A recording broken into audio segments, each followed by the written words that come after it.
Emmanuel Macron est sur tous les fronts, le front de la guerre, une présidentielle quand même qui est en train de se dérouler, et puis un autre front qui s'est ouvert en Corse avec après l'agression d'Ivan Colonna, détenu corse particulièrement célèbre puisqu'il a été condamné pour l'assassinat du préfet Erignac. Hier à Bastia, la manifestation a tourné à l'émeute avec un bilan final de plus de 93 blessés, dont le commissaire Lebard nous disait 80 membres des forces de l'ordre. On fait le point avec ce sujet de Thomas Chama et je vous passe la parole sur ce qui s'est passé hier. Le centre des finances publiques incendié et des milliers de Corses dans la rue pour manifester leur colère à l'égard de l'État. Il y a 12 jours, le militant indépendantiste Ivan Colonna, condamné pour l'assassinat du préfet Erignac, était violemment agressé dans sa prison. Ce matin, le garde des Sceaux Éric Dupond-Moretti appelle au calme. J'ai entendu un certain nombre de choses qui ont été dites dans la rue et par la rue.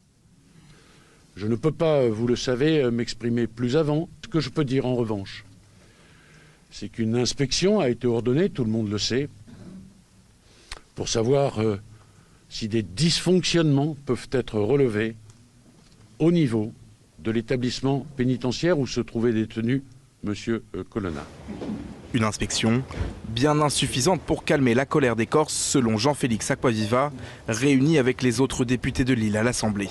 Aujourd'hui, nous sommes en situation d'embrasement, de mobilisation, puisqu'il y a eu beaucoup de monde à Bastia hier, et d'embrasement, et que nous ne pouvons que demander, enfin, qu'il y ait un vrai processus politique, de dimension politique, entre la Corse et le gouvernement et la République dans son ensemble, pour qu'on puisse justement à définir une solution politique qui mette tous les sujets sur la table.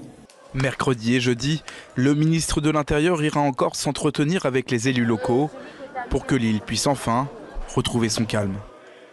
Commissaire Lebard, ce qui s'est passé hier, ce sont des émeutes à vos yeux? C'est même plus que ça. On a fini la journée avec une véritable insurrection. C'est le terme qu'il faut employer. Il suffit de regarder les projectiles qu'on retrouve dans la rue. Certains quartiers de Bastia ont été totalement ravagés par les jets de projectiles. Quel côté force de l'ordre. Alors, c'est incroyable, mais des tubes en métal creux dans lesquels ils ont mis de la ferraille et de l'explosif pour tirer sur les forces de l'ordre.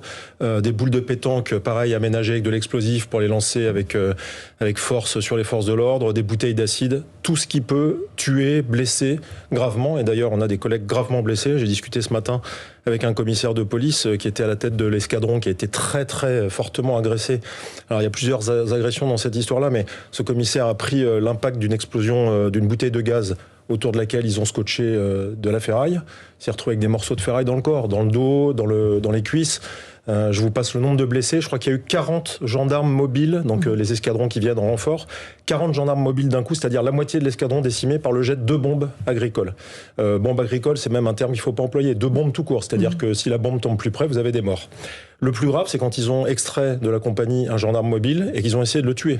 Une partie de la foule voulait le tuer et appelait à lui piquer son arme pour le tuer. Et c'est une autre partie de la foule qui, fort heureusement, a eu la lucidité de dire ne faites pas ça. Et le temps d'hésitation fait que ce gendarme a été récupéré sain et sauf. Ce sont des faits d'une gravité exceptionnelle. Et quand je dis exceptionnel, c'est au sens le plus dramatique du terme.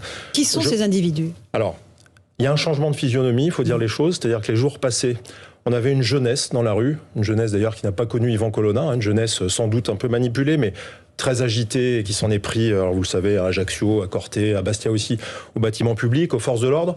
Mais des manifestations dures, des violences urbaines, des agressions, mais de la jeunesse et de l'immaturité. Hier à Bastia, on a franchi un cap, on avait des gens plus âgés, plus aguerris, plus équipés. Des gens qui étaient intégralement protégés, qui étaient intégralement masqués. Globalement, ce que vous connaissez sur la métropole, sur le territoire, depuis malheureusement, au-delà des gilets jaunes, d'ailleurs du Black Bloc, mais avec en plus une technique de guérilla qui fait qu'ils étaient là pour casser, brûler. Et quand les policiers et les gendarmes sont là pour protéger des bâtiments publics, et bien forcément, c'est eux qui font les frais de ces attaques. Et ces attaques-là sont extrêmement violentes. Et je suis très inquiet de la tournure que ça peut prendre si on ne fait pas le bilan de tout ça. Et quand j'entends certaines déclarations, moi je peux tout comprendre politiquement. J'entends encore une fois pas assez d'élus qui ont le courage de dire qu'il faut cesser ces violences-là. Il faut que le dialogue arrive tout de suite. C'est pas aux forces de l'ordre d'éponger un mal-être politique qui n'est pas le nôtre. Les forces de l'ordre sont là pour rétablir l'ordre. En l'occurrence, c'est plus de l'ordre, c'est plus du maintien de l'ordre. On est dans de l'insurrection, de la violence urbaine, de la violence sur les personnes. Je vous dis, ces anonymes corses, parce qu'il faut aussi voir les bonnes choses, qui ont eu la lucidité de dire à ceux qui voulaient tuer ce gendarme de ne pas le faire. On aurait pu hier soir avoir un gendarme assassiné. Qu'est-ce qu'on aurait fait comme bilan ? On aurait fait le bilan d'une Corse qui se soulève. Quelle Corse ? Moi, je connais bien la Corse, j'y vais souvent. Ce ne sont pas tous les Corses qui veulent ça. On est en train d'assister à des manifestations qui partent. Alors, moi, je fais partie de ceux qui dénoncent l'agression d'un détenu dans une prison française. C'est inadmissible de se faire assassiner dans une prison française. C'est juste inacceptable. Mais on est quand même sur un phénomène inacceptable sur Yvan Colonna, et on se retrouve avec une jeunesse, même si elle est moins jeune, pour hier soir à Bastia, qui aurait été capable de tuer un gendarme. Ça n'a pas suffi, l'assassinat d'un préfet. Donc, on est en train de franchir un palier de la violence. J'ai eu beaucoup de témoignages ce matin de tous mes collègues qui sont très inquiets. Je peux vous dire que parmi eux, il y en a qui ont vécu des choses très difficiles professionnellement. Ce qui se passe en Corse, c'est très grave. Oui, on continue à vous passer la parole dans un instant, commissaire Lebars, pour parler de la situation en Corse. Mais tout de suite, le rappel des grands titres de l'actualité avec Simon Guelin. Simon.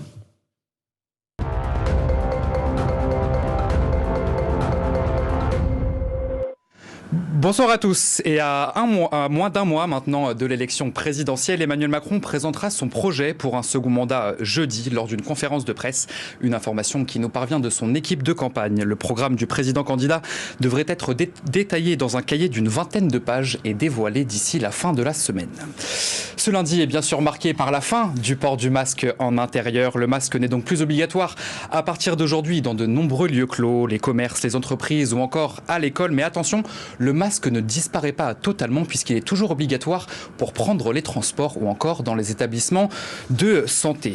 Et puis on va parler de la guerre en Ukraine. Depuis le début de la guerre, plus de 2 800 000 Ukrainiens ont fui le pays. Des chiffres communiqués aujourd'hui par l'ONU.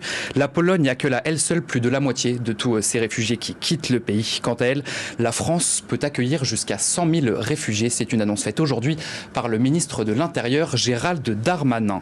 Alors que la Corse est le théâtre de violence depuis l'agression d'Yvan Colonna, des CRS spécialisés dans le traitement de manifestations violentes sont envoyés en renfort sur place, et ce dès aujourd'hui. Cela représente plus de 60 policiers envoyés en renfort. Le ministre de l'Intérieur a appelé à un retour au calme sans délai. Gérald Darmanin est attendu sur place mercredi et jeudi. Voilà pour l'essentiel de l'actualité à 18h46, Laurence. Merci beaucoup Simon Guelin pour ces informations. Une compagnie de CRS, commissaire Lebars, va être envoyée dans les toutes prochaines heures dans l'île. Ça va servir à quelque chose ou pas ? D'abord, est-ce qu'ils pourront débarquer ? Est-ce qu'ils ont le matériel pour intervenir ? Ça servira à une chose essentielle, c'est à soulager un peu ceux qui ont fait toutes ces journées interminable de rétablissement de l'ordre et de violence urbaine, parce qu'il y a des policiers et gendarmes qui ont été engagés plus de 20 heures par jour sur les dernières journées.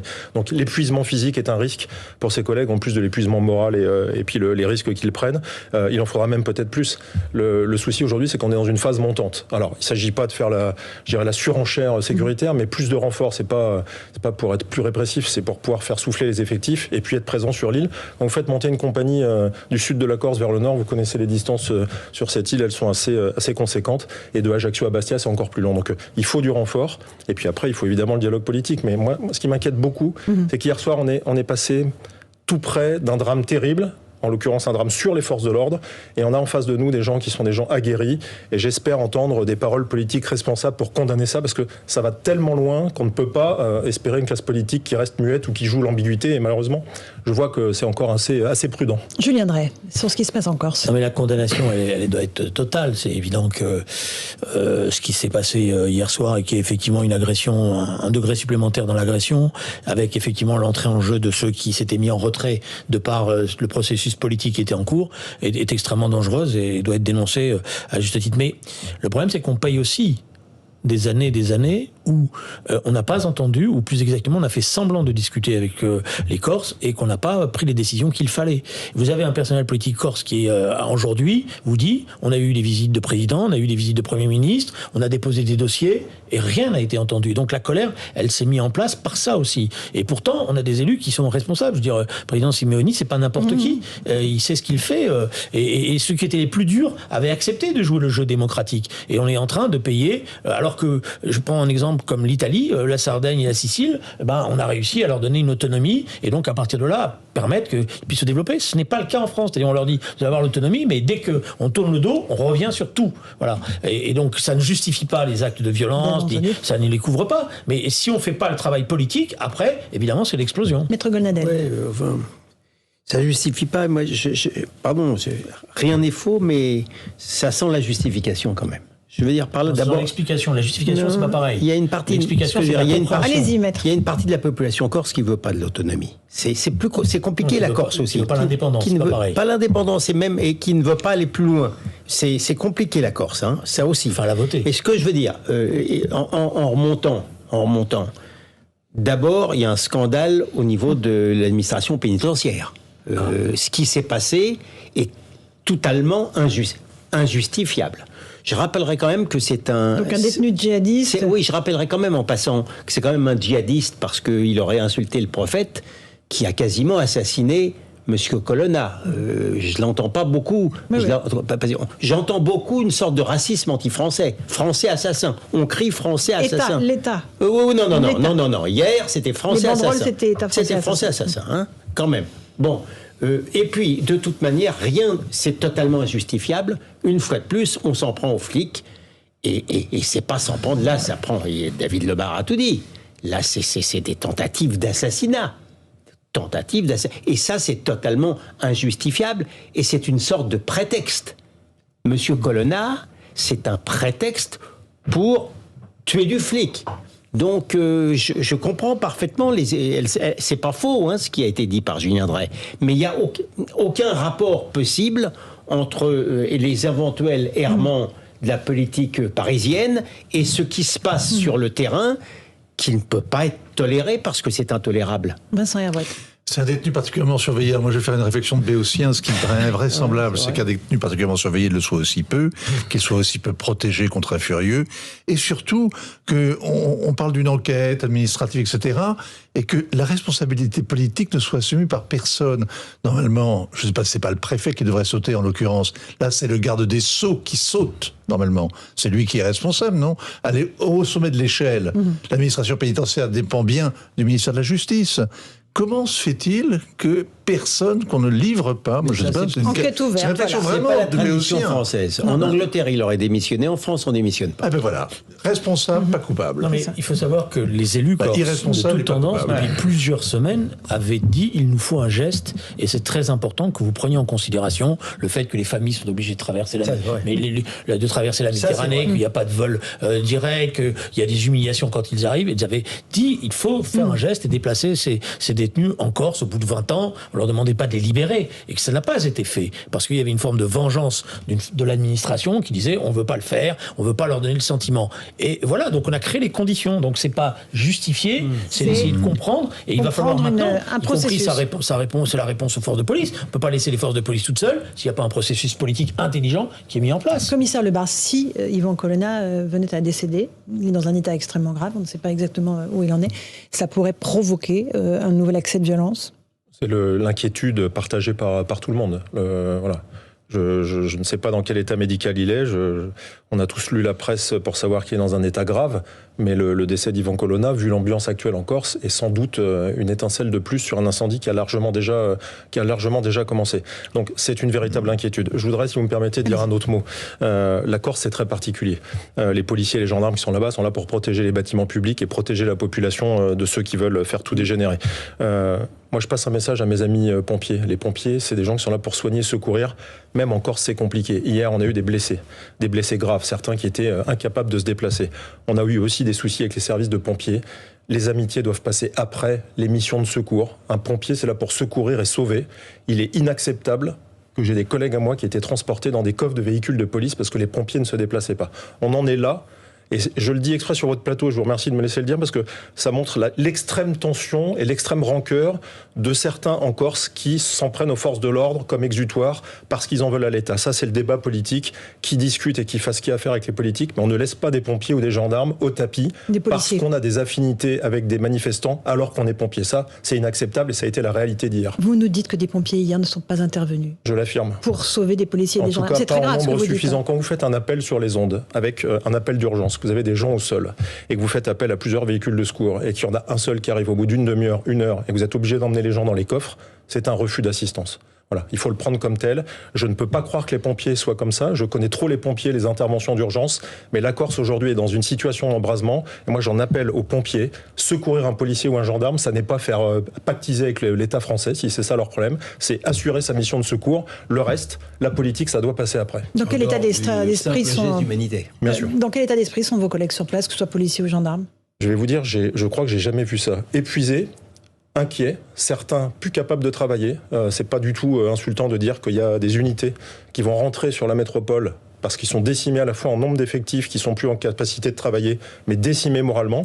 Je vous dis, quand vous faites face à des tirs, il y a des sons qu'il faut écouter sur les réseaux sociaux, on a l'impression qu'on est en guerre en Corse. Tellement il y a de bombes artisanales qui ont explosé.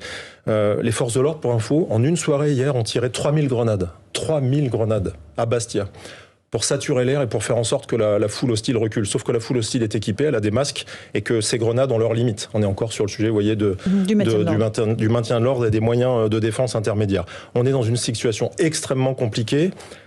Il appartient à la classe politique et à ceux qui ont encore la capacité d'influer, de faire redescendre la pression, parce qu'elle est en train de monter. Si elle monte encore d'un cran, on va avoir un drame. Je voudrais avec des morts. Un dernier mot, Maître Golnadel. L'autonomie, etc. Moi, la plupart des Corses que je connais, ils se sentent très Corses et très Français. Moi aussi, je connais plus de gens comme ça. Voilà.